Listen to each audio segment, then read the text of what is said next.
Okay, so it's recording. I'm going to start the timer now. And Kevin, you can start. Well, hey, for anybody who's listening to this, hello, my name's Kevin. Luke, do you want to wave? Great. And then this is Clay. We're just three good friends who are trying to process all the COVID-19 stuff and how our faith informs the way we see that and even anticipate things in our world. And I actually got sent by a mentor of mine a video by a guy named Jonathan Pageau, Pageau. And, I've kind of paid attention to him a little bit. He thinks differently than anyone else, or at least a lot of other people out there. And one of the things is he sees the world through symbolism. And so maybe the easiest way to understand that would be symbols and patterns. So reality has like basic patterns to it. So I don't anticipate that everybody's as interested in symbolism and patterns in reality as we are. And that also seems kind of abstract, but I think it could really take some concrete roots, or it comes out in concrete ways, patterns. So a couple things in the video we'll end up getting into, but one of the main ideas that the video is called Symbolism of Epidemic, by the way. So it's Jonathan Pageau's The Symbolism of Epidemic. And one of the main points that he brings up is that with epidemic and with disease, there's a breakdown of order.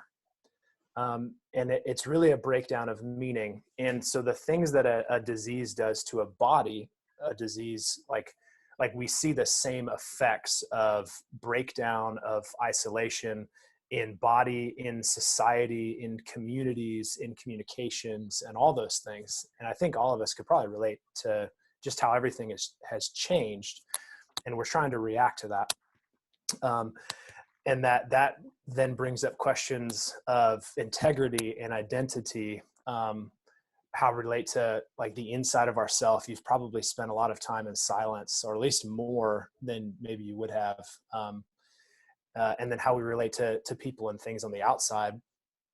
And he goes into this idea that there's a pattern of two different modes of being. I don't fully know what he means by modes of being, but maybe a pattern that oscillates between two ways of interacting with ourselves and with the world around us. And the two are connected, and I'll summarize the other one as separated.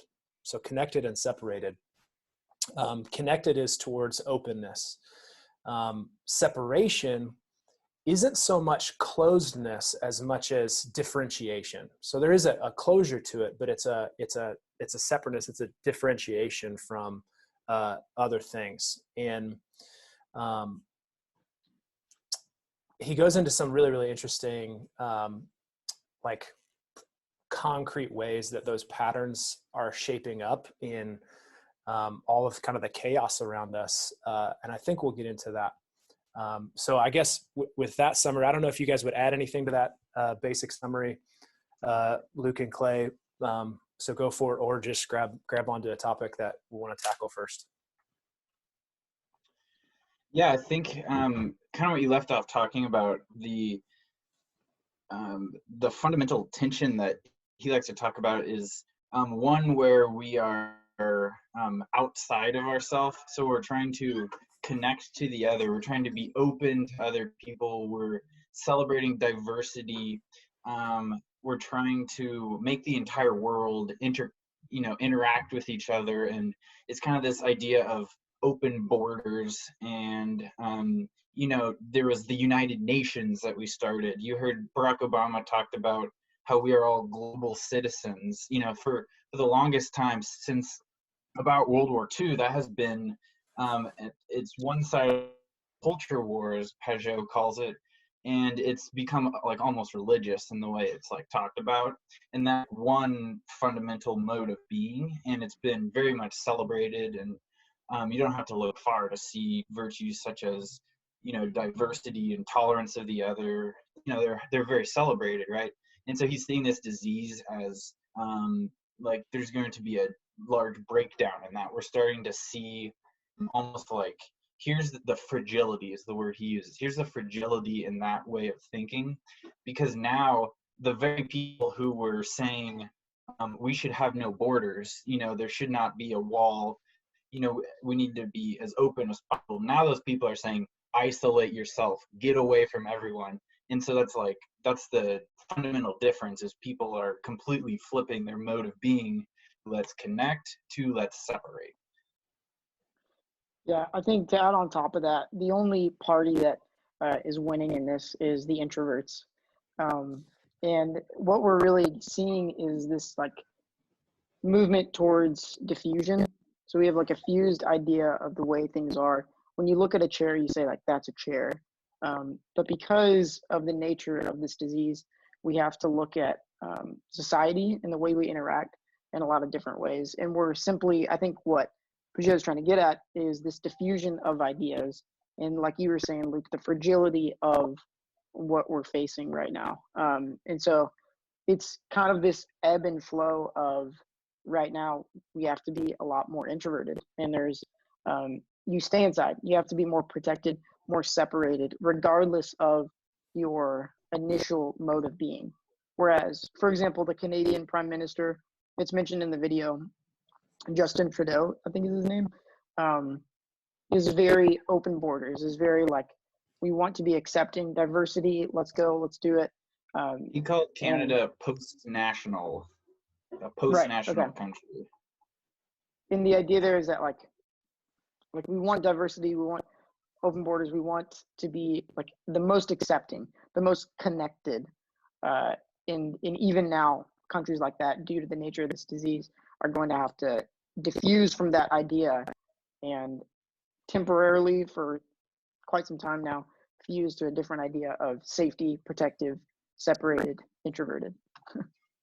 Yeah, I think it's, Pageau kind of puts those two things, so the connected versus separated, on a spectrum of like ways of being, and both have their good sides and their faults that are going to be exposed in the process of all this. So while people are being socially distanced, there's going to be isolation. I think isolation doesn't have to happen with social distance. It's just really easy for it to happen. So the goal would be to be socially distanced, but not isolated.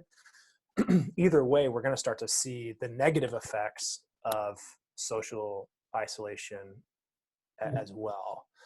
And so there's a positives and negatives to both sides of the spectrum. And I think Luke kind of pointed this out, but as Pageau is like bringing up some concrete ways that we see these two modes of being happening, and the tendency that humans have to swing the pendulum from one to the other. So this really strong reactionary, like these emotions that pull us to swing the other way, causes us to like see some maybe disturbing contradictions that'll happen. And so we can anticipate continued, like people saying one thing one day or 1 week, and then maybe say something that seems entirely there is that like, hey, open borders, if you like see like open borders as a bad thing, then you must be racist or something like that.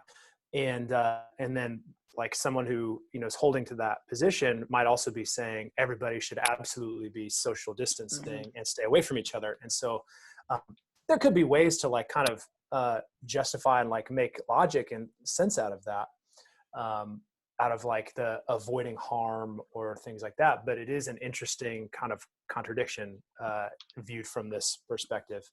And it kind of brought up, I'm curious of what you guys think about this. Pageau pointed out, he goes, is xenophobia inherently evil? Is xenophobia inherently evil? Yeah, I think it's something thrown out as it's like spice, right? Xenophobia is bad, and Pageau kind of talks about how that is the result of a connected way of thinking. If you're deeply into the connected way of thinking, then xenophobia is, a terrible sin. But there's some good things about xenophobia, because xenophobia makes you see a chewed piece of gum and go, I want to avoid that because I don't know what that is. or it's what makes you say we need to have a standing army, or you tell your kids avoid the stranger at the park. You need to be xenophobic because you need to look at the other and have a natural fear of them, and you need to avoid them because you're not ever xenophobic, then all the bad things from the other can come and invade your personal self. Among them would be disease. Yeah, I think the removal of xenophobia is the lack of facing the reality of our world. And the fact is, and I think Pageau points this out in a couple different ways, but you have this this fight between two modes of being, and as you separate yourself more from yourself, you have your identity, and then you have your friends, and then you have your enemies, and then there are animals, and then he says on the outside there are monsters.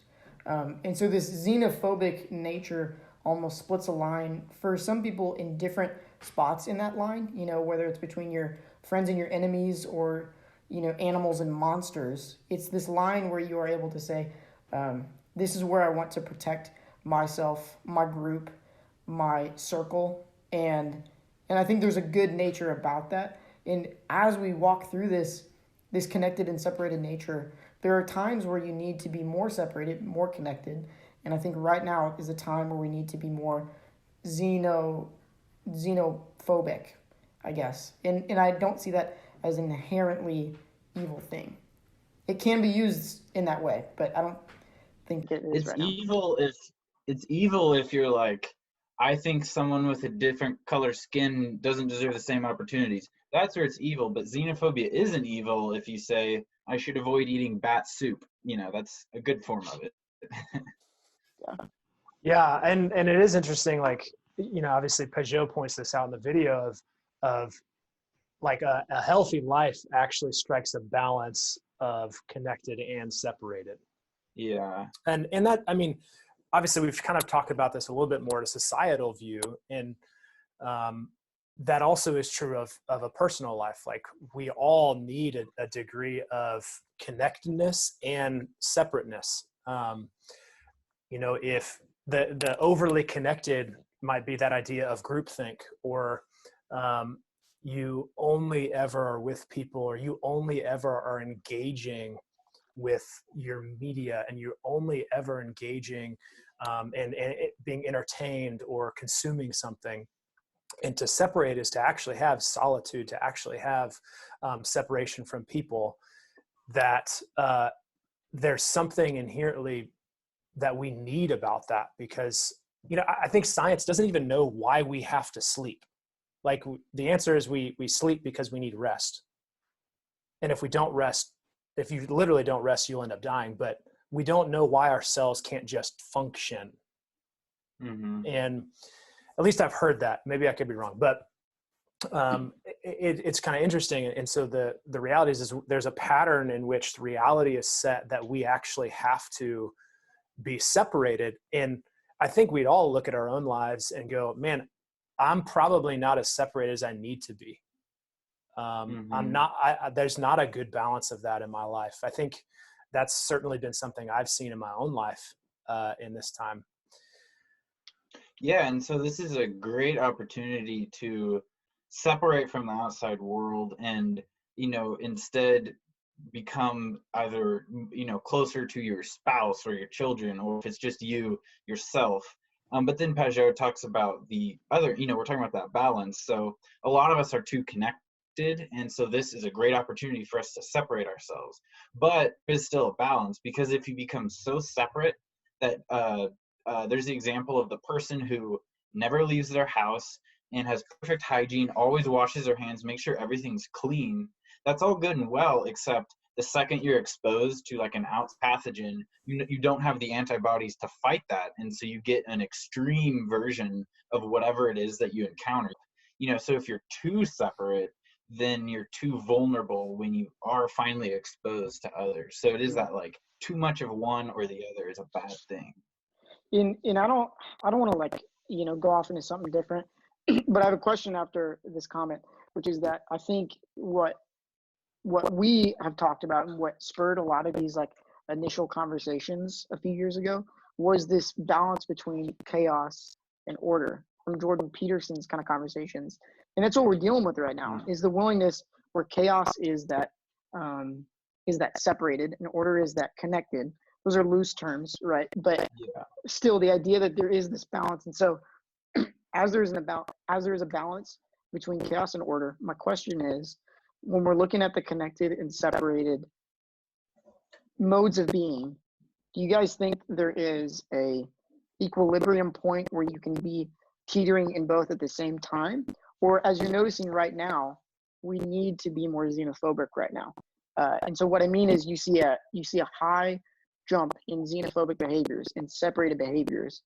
Do you guys think that it is healthy as a society, as an individual, to ebb and flow, or to find an equilibrium between both?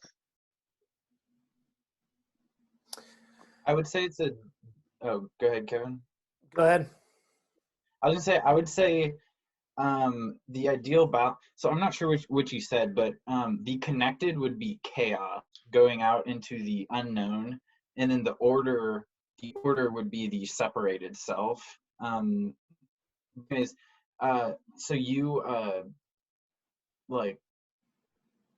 sorry, what was the question? I was just wondering if you guys think it's more of like, is it like an ebb and flow, right? Do you like have to find, is it we have to be more xenophobic now, or? I would say it would be a dynamic equilibrium. So you always want to have some of each. There's always some sort of a balance you need, but the balance is always changing. So you want to find the equilibrium. You want to be in the balance of chaos and order, the balance of connected and separate, but different. It's a dynamic, there's no one answer to every situation. So it's always changing. Yep. And I would say, Clay, you're asking if there is such thing as an equilibrium. I mean, theoretically, yes. In all practicality, life is less so about balance, in my opinion, and far more about rhythm. If you think about life as trying to get everything balanced, I mean, practically, who could do that? No one has the ability to always be perfectly balanced. And so life is far more about like going like this, like having a rhythm where you're going from one to the other in a healthy way. And so, yeah, I think maybe a better way is to see life in pattern and cycle rather than in balance. And balance will could be a perspective that could come out of that, but there's not a perfection that's attainable to us. Yeah. Kind of going along these things, I also like how, we're discussing a lot of the individual, and Pageau is like, watch how this plays out on a national level. It's really cool how he links the disease in an individual to the disease in a country. It breaks down the individual much like it breaks down the country. And I find it fascinating how when I go out, like on a walk, I see someone and I avoid them. I stay away. I go at the grocery store and I'm like panicking whenever someone comes near me, really trying to stay away from other people. And that, like, as much as you're like, oh, this is a short-term thing, that won't affect me much. Like, the fact that you're doing that changes the way you think. And so you are spending so much time avoiding other people that you start to conceptualize other people almost closer to that, like, they're closer to monsters or animals.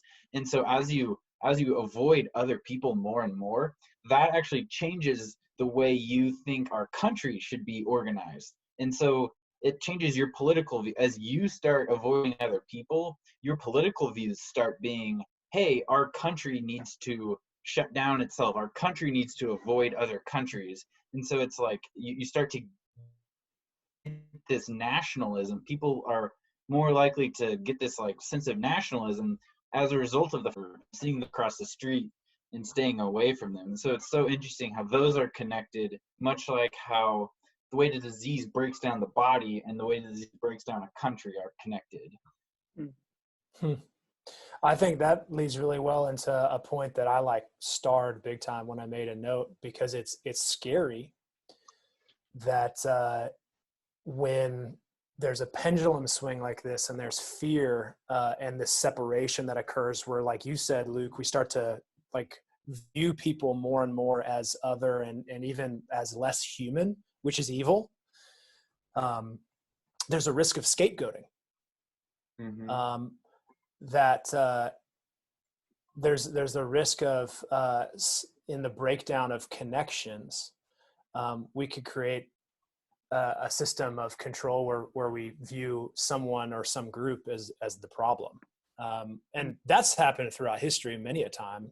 I mean, there's people like Hitler came to power in great times of panic and hardship.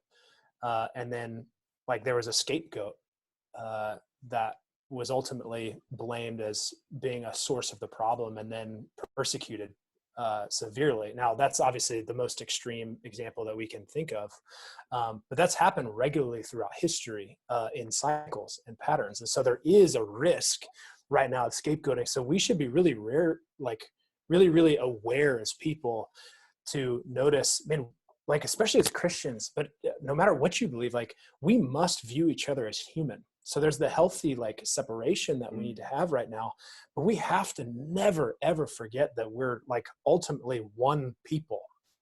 I literally my mom told me a story. So my brother actually works at a veterinary clinic, and a woman came in. Obviously animals, normal healthcare for animals happens still, and there was in the waiting room like a woman and another little family, and she blurted out in the waiting room, one of these women, I don't feel comfortable in here because there's Chinese people, I want a mask. Wow. And you go, there's this risk of us to scapegoat or to like find the separation and completely dehumanize. And we have to be really, really careful of that. The other piece of that, like, as we kind of gone from the individual level, like somebody being afraid of Chinese because, for the COVID epidemic essentially starting in China, like that's more on an individual day-to-day level, but that can move in the same way that we're talking about individuals into a societal level. And yeah, I kind of lost that thought, but thoughts? Yeah, that was one of the conclusions of like Alexander Solzhenitsyn in the Gulag Archipelago. Is he looked at the what broke down in USSR society, like what exactly brought everything to the absolute hell that it was, and he said it was individual people making individual decisions that as a whole went. It was not, oh, one ruler, Stalin, was a terrible guy and then everyone followed. That is one way to look at it, but it was individual people. And it's interesting you bring up Hitler as an example, because he used, when he talked about the Jews, he used essentially like rodent or vermin language and talked about extinguishing them and purifying pesticides and stuff like that to kill Jews. So it's that dehumanize, it's that like seeing another person and you're shifting them all the way out on that, like they're now an animal, and they're not even just an animal, they're a monster, and they need to be, because the monster you can justify, like, oh, we should kill that, right? It's a monster. And so if you dehumanize progressively, which people are this disease is making that more, that is the extreme version of where things can ultimately lead to. It's really interesting to note that in these times of crisis, of chaos, we need to make calculated risks. And World War II, Pearl Harbor hit, and then we encamped all Japanese Americans. There are risks that need to be taken. Some would say need to be taken.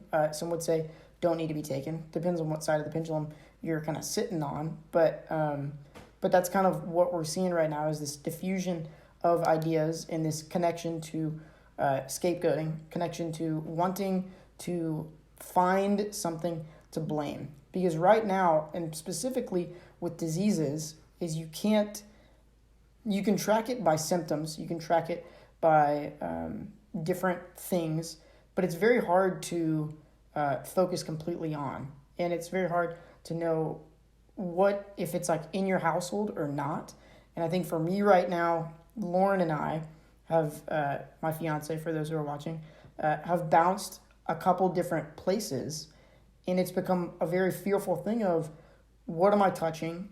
Where has like this like bottle of water been, and who has touched it, who has drank from it? You just become more aware of these things and more fearful of it. And so I think it's on an individual level, yes, and how that also relates to a national level and a world level of wanting to find the source of this and track it, and then distance yourself from that. Yeah, I had a question. So Donald Trump, he's said multiple times that, like, you know, in order to justify his stimulus package and all that stuff, he's multiple times referred to this disease as, we're fighting a war against an invisible enemy. And so what I wonder is, are we capable of fighting a war against an invisible, unknown enemy? Or does it seem like we have to substitute something in there, you know? Like, we have to conceptualize this disease somehow. We can't just fight the great unknown. Yeah, I think that's a good question. I think it'll always have to come concretely to something. I don't know. This isn't going to answer your question. So, Clay, maybe before I go, I don't know what your thoughts are on that. Yeah, I mean, it's interesting how you said that, and to note also that Trump has been kind of attacked for calling it the Chinese flu. This idea that like we need to attach it to something, because I think as humans, and I mean I could speak for myself, I can speak for other people, but we have this need, this like want to attach it to something. We have to aim at something, you know? Yeah. And that's the tricky thing, right? Is like we can attach it to something. We don't have like a baseline. We don't have like an index patient. The first source of where this came from. There's been speculation, like the bat soup thing, but to kind of answer your question, we like want to really badly, and there are ways to fight this enemy with social distancing and other things. But I think initially what will come out of this in the next few weeks is that we will try to find some kind of source, some scapegoat to like pin it to. Like we want someone to blame. We want something to blame for this. And we should be really, really cautious of that, because that leads down some pretty terrible roads, or it can. I think so. That what I was gonna. All right, actually, Luke, do you want to answer your own question?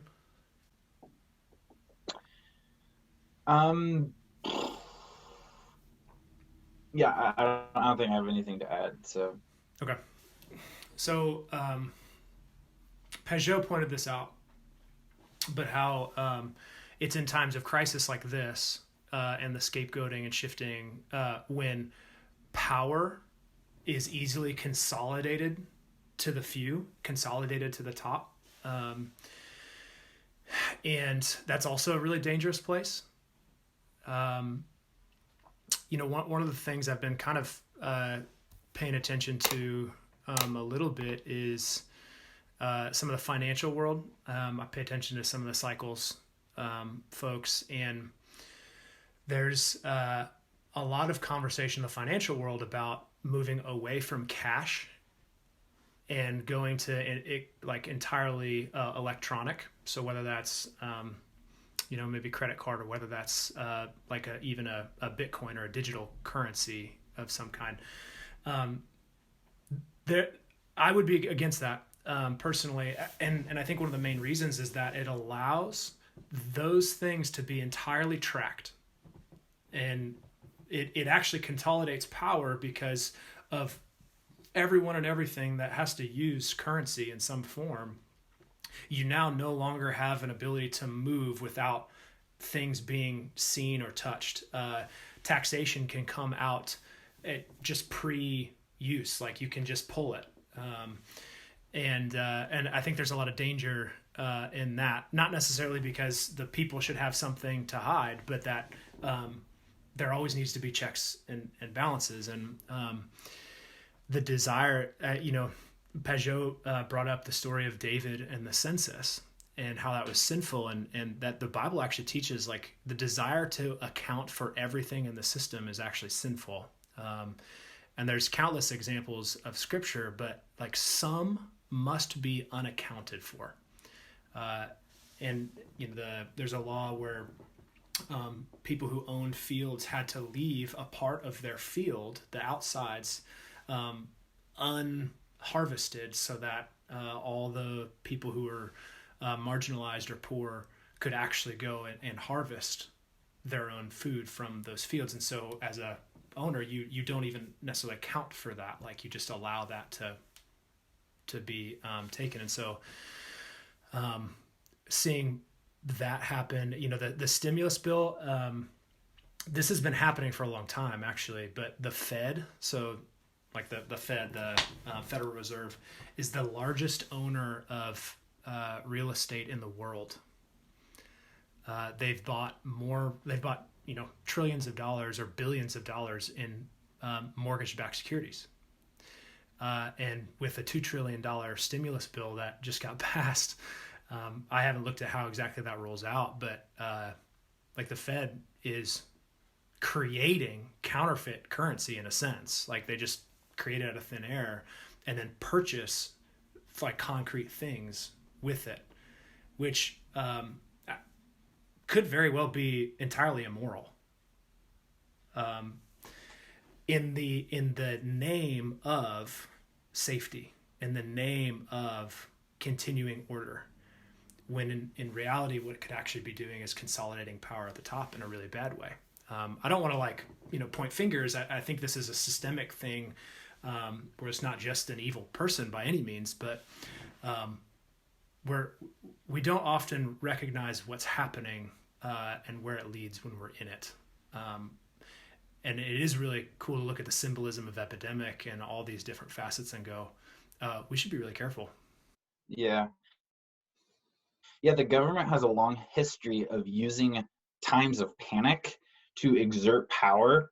And this isn't necessarily a bad thing, right? What is the main role of leaders is leaders step up in times of confusion. And so that's a good thing. I think that is a good role of government to step up. However, history shows that often it uses these crises to increase its role and play a larger part in your life, and then it will never relinquish that power again. Like our country was started with a small government idea, and with each crisis it has stepped up the role that it plays. Most notably the Great Depression, you look at how much the government spent before and after that. And as you're saying about the spending money, it's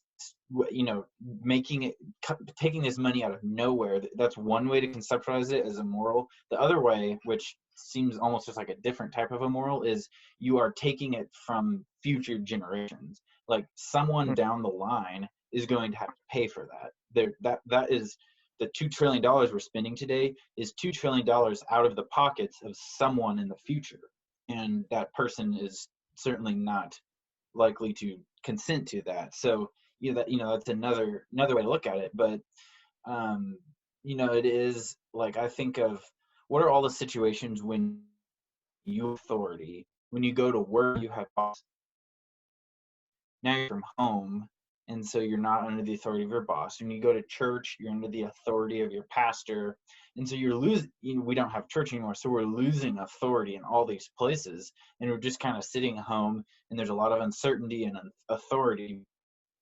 And so this is a time for the government to step up and assert their authority. And so we can see, in some ways that's going to be good, but then there's some ways where, who knows authority they exert, who knows how long that authority is going to continue in our lives. True that. I'm kind of running low on thoughts, except for I think we've talked a lot of ways of like, maybe some personal life, maybe some like societal and governmental, political things. But But what about like, what recommendations to ourselves or to each other or to anyone listening would we have for this time? Like in the things that we need to be really cautious of, what do we need to, or what can we be doing now that'll actually move us into a proper trajectory? Obviously, you know, the three of us, we've not talked about God all that much, but the three of us are very devout Christians. And like I look at this time as an opportunity for solitude. It's been really convicting because I've realized how hard it is for me to separate and actually find that solitude, to be with God, to be actually shaped by the scripture more and more, to listen in prayer, to place my trust and my fear not in disease or in government's power to like save, but to actually, or even my own knowledge to like do the right things, but to actually place my trust and my fear in the God who created everything. Nothing goes unnoticed and has the power to see these things through in such a way that this is incredibly purposeful time. So what are you doing? What do you want to do? What are you trying to do that maybe you're not doing very well? What do we need to be doing? Yeah, I think kind of going with that, this is a time of, when I think about this season of disease and things, I look back to Exodus, right? So we have all the plagues, and it's really interesting to note that out of the majority of the plagues are sourced from some kind of vermin, some kind of animal, which again points out like this border of, you have your identity, and then all the way on the outside you have the flesh, you have chaos, you have monsters, you have animals. So I just thought that was interesting to note. But on top of that, during that time, when the plagues were going on, it was a time for the Israelites and people to turn back to the Lord. This is a season of returning to the Lord. And what better time when you have all the time in the world to do that? And so I think for many people, for particularly me, it is realized that my busy day-to-day life that I have been focusing on, or, whether it's work, whether it's school, whether it's, for me and Lauren right now, wedding planning, this is a time where I can kind of escape those things and return to the Lord. And truly, in the wake of all this fear and uncertainty, it's a time to focus on His sovereignty. I think that's a big thing, is focusing on like His control in this situation when there seems to be no control. And so as far as what I'm doing practically, it's been kind of daily. Like I've hopped back into Bible reading plan with our church, and spent a lot of time in prayer for a lot of things that I really didn't seem to pray about before. That I don't know if that kind of helps sum up your question, but Yeah, and I would say, I think there's like two good ways to think about this. Number one, this disease is God calling you to spend more time with whomever you live with, family, friends, roommates, wife. For me, whoever it is, whoever you live with, God is calling you to spend more time with Him. That's one way to conceptualize this virus. And another way is God is freeing up your schedule so that you can spend more prayer and reading the Bible. And so this is just a golden opportunity to dive into scripture more, spend more time reading your Bible, or spend more time in prayer. I mean, like I was like, man, what if every day I blocked off one straight hour and I just prayed for the entire hour? Like, would that not radically change? Like, try that for a week and see if it doesn't radically change your life. I just try cool things like that. And then the other advice I would have is still sweat every single day. Like, find some way to break a sweat, just because that's what you're meant to do as a human, and it can be really easy to fall out of that habit. Or like, now's just such a great time to start new habits. So if that's not a habit, sweat every day. Yeah. what a time to break old habits, break bad ones, and start new ones. Yeah, I think the prayer and solitude and fasting, scripture reading, just spending time with God, a motto that I've had that I'm continuing to try to execute better and better, and have seen improvement in, but not necessarily what I want to be, is when nothing else is shaping my time in a day, I want to shape my days by the time I spend with God. And so if things work around that, so my wife and I have been doing this for Lent, but it's a twice a day devo, a devotional time where it's, it's 15 minutes about that. You can do it in 5 or more, right? And then I've also picked up, Clay, the Bible reading plan, and then I also have tried and received permission, and like try to give myself permission to actually stop in the middle of a day. Say I'm just shifting from one thing to another, one task to another, one idea or concept to another, to stop and pray for 5, 10, 15 minutes. If there's a break, to just be and be present with God as he is present with us. So I think that's maybe the one takeaway from this, and at least for me at this point. There's so many other things, like we could talk about how ways that we could reach out to our friends and our community, ways that we can stay connected so that people aren't isolated. Like Luke, you're talking about people we live with, and there are plenty of people who don't live with anyone. And it's like, how could we love people that are, more easily isolated because of that? And so there's all kinds of things, but I go, man, instead of ready, go, set, it might be more effective to go ready, set, go. Because I think what more powerful way to be filled with love for other people, to avoid dehumanizing other people, and that scapegoat idea we're talking about, than returning to the one who formed all of us, the one who is himself unity, complete unity and complete diversity, which is the Trinitarian God, the Father, Son, and Spirit. And God will shape us into the people, the type of people who will be leaders in crises like this. But it has to start in the right place. At least that's my conviction. And it hurts. I've been overly critical of myself not reaching that, but I have to, Lord, change me. Yeah, I think, I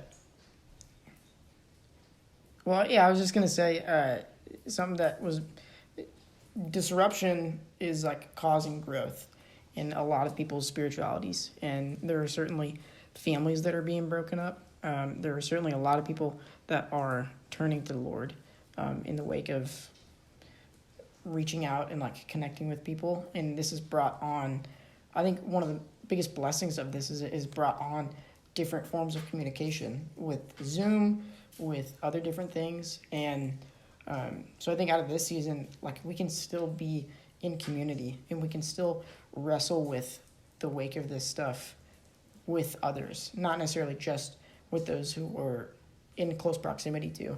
And so that has been a huge blessing as we continue to wrestle with questions about God and questions about Scripture. It's been a huge blessing to be able to return to friends, and return to those that we really trust with tools like this. I mean, thank goodness it's 2020, Yeah. Mm-hmm. Yeah, Kevin, I like how you bring up the Trinity, as we're talking about this connected and separated. Maybe separated is a better way of looking at it, is unified almost. And the Trinity as 3 is the perfect example of what connectedness should look like. But then God as 1 is the perfect example of what unity looks like. And how we as people are called to delight in the Trinity by imitating that model and finding we want to balance unity with God, becoming more like God and spending more time with God, and connectedness with others. And so maybe one way we can look at this virus is it is God saying, hey, as a society, you guys are way too good. You're spending way too much time with the whole connectedness with other people. You need to spend more time on the finding unity with God. It's almost like a wake-up call. And so we can use this time to rebalance. Yeah. So much more we could say there. Yeah, so much more we could say there. Well, I'm okay with closing there and seeing what reaction we get. This has been really helpful for me. I love you guys a lot. Luke, miss you, man. And I guess we'll post a link to the video that we've been referring to and discussing around in wherever we can post it related to this video. And then people can, by all means, reach out to us if they want more conversation.